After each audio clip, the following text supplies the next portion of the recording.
qui pense que j'aurais besoin que l'on m'aide, tandis que mon psy dit que j'aurais besoin qu'on m'aime.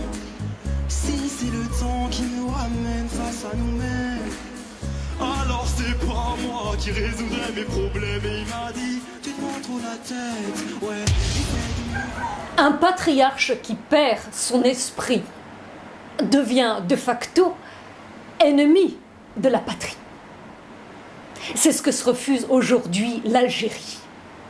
Ce n'est pas le mépris de l'autre qu'elle voudrait s'épargner, mais le mépris de soi.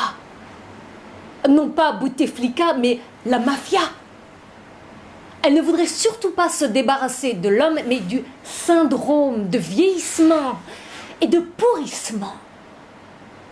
L'Algérie a toujours eu mal à l'intérieur et de l'intérieur.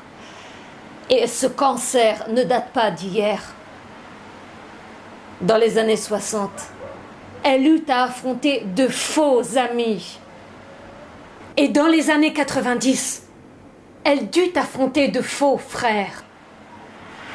Toujours la même rengaine. Des cellules malsaines qui entraînent et gangrènent des cellules saines.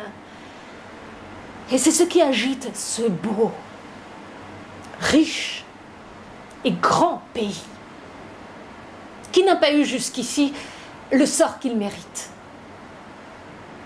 Il ne compte pas moins de 60 partis politiques et environ 60 000 grandes opinions qui vont devoir se livrer une lutte sans merci pour délivrer le pays de sa sclérose en plaques, de la cirrhose des hommes de mauvaise foi qui s'enrichissent à ses dépens et l'enlaidissent à leur profit.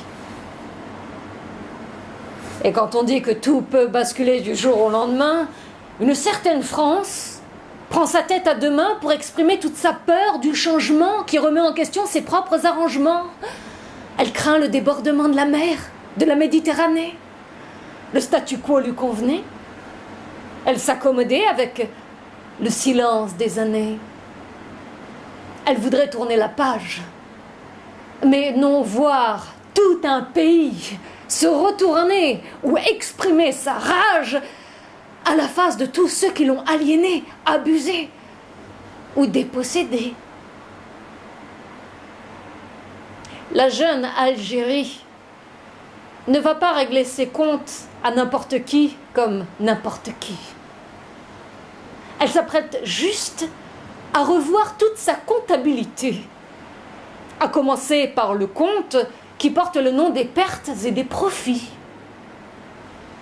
Voilà pourquoi il ne faut pas avoir peur pour l'Algérie, mais peur de l'Algérie.